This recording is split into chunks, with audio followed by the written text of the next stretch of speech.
Welcome to Damien's No Nonsense Film Reviews. It's Monsieur Jordan Lee McGrath. Et c'est moi, Monsieur Damien McEvoy. Und mein Name ist Elby. All right, Damo, today we're going to be reviewing Aquaman. Spider-Man Into the Spider-Verse. And also in our quest to try and find a decent film on Netflix, we stop next at Mowgli, Legend of the Jungle. My father was a lighthouse keeper. My mother was a queen. But life is a way of bringing people together. He could unite our worlds one day. Check it out. Arthur is talking to the fish. Damo, Aquaman? Well, prior to watching it, I have to say I didn't have huge expectations for it. It was the latest of 207 superhero movies that we've been subjected to all year. But I have to say that I was actually, surprisingly, bowled over by it. Whoa. Whew. Okay, explain. Everything about it was good, but particularly the visuals. The animation, the graphics, should I say, was stunning. And the best I've seen since Avatar in terms of breaking out, in terms of looking new. There were a number of different settings throughout the film. It goes all over the world and it goes under the ocean into Atlantis. And each one of those looked amazing. I have to say the particular section that was in Sicily looked absolutely superb. It just was stunning to look at. But add in on top of that, I mean, visuals are fine, but you need to have a story that goes with it. I thought the story was great. The acting was really good. Jason Momoa as Aquaman was superb. The humor in it as well. Again, most of your superhero humor bombs for me, but it was really good. And there were a number of laugh out loud moments throughout it as well, which I can't believe I'm saying all this, but there was a couple of flimsy elements to it here and there. But in general, for a 2-hour 20 flick, normally you find there's some downtime where you're checking your phone. Or 2 hours and 20. Yeah, I mean, most those type of films now are running to that length, which I think is a mistake. You'd be better off doing an hour and a half, 2 hours and keeping it sharp. But there was nothing, I was engrossed throughout. What rating would you give it? I have to give it an 8, which is excellent in my world and puts it up there in the top 15, 20 of the year. It had everything. It had, as I say, the visuals were everything, but the story was good, the acting was good, and really enjoyed it. So yeah, got to give it 8. Damo, I've heard or I've read from some reviews that it's an origin story within it. Now, most superheroes and most comic books, when they do an origin story, it works. It works really well because you can have a lot of action flowing through the film and the film progresses rapidly. If they're going to make a second one, will it stand up?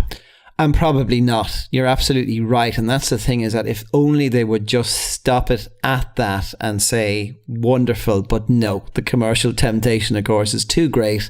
And then it's never as strong, or very, very often not. So yeah, at the end you say, okay, well, this is setting the scene for a long list of ones to come. But taking it on its own, certainly very enjoyable. Well, you never know. They did it for The Godfather. True. Yeah, but then they made the third one. Yeah, that's true. That's true. And Kingsman and multiple others that just don't cut the second mustard. In your universe, there's only one Spider-Man. But there is another universe. It looks and sounds like yours, but it's not. My name's Miles Morales. Hey, kid. You're like me. Spider-Man Damo. Again, a preface here. 97% of Google users like this film. 97% of Rotten Tomato critics like this film. Sometimes it's good to be part of minority, and I am part of that 3% minority, and out and proud as a Into the Spider-Verse hater. Didn't get this at all. It's possibly for a different generation. I think The more ADHD you are, the better, because it flicks from screen to screen every couple of seconds for the sake of it, I think. The plot is weak. You've seen it all before with Spider-Man movies. It tries to recreate a comic book. So maybe for that reason, it's aiming at a younger crowd. But certainly for me, I just wasn't entertained by it at all, was bored by it. Seen it all before, thought the dialogue was exceedingly hammy, didn't quite make sense, and the humour was quite self-referential, nerdy, may I say. If you want to benchmark as to whether you like this movie or love it, it will be the same as what you thought of Deadpool 2 and the Lego Batman movie. Whoa. You know, the animation is good. It looks good. For me, it falls down with the vocals, the dialogue, the script. It's just not believable. There's nothing new about it. In fact, it's really tired. It's the same old story. And then it complicates itself then later with all these versions of Spider-Man coming along. You've Spider-Ham and you've Spider-Noir and all this kind of thing. Spider-Noir and Nicolas Cage? Correct, yeah. So again, if you're really excited saying, oh, that's Nick Cage and oh, that's Chris Pine and all that kind of thing, it's like, well, amazing, but again, does nothing for me. Okay, what are you going to give it? I'll give it a 3.5. It does look good despite being too fast, but everything else, no. I couldn't see it through. I just thought it was really boring. I thought the humor was poor. So 3.5, piss poor in Damo's film ratings.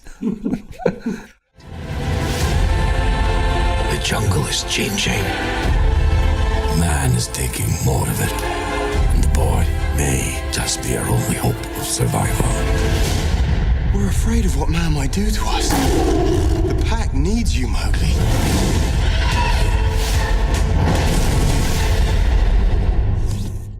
Mowgli, Legend of the Jungle. Well, again, it's all about the visuals, it seems, because again, the visuals are amazing, and you've got your human actors blending in with your CGI graphics, and it's done exceedingly well. But unfortunately, the story is totally all over the place, and where they want to go with it is, I'm not sure they knew themselves.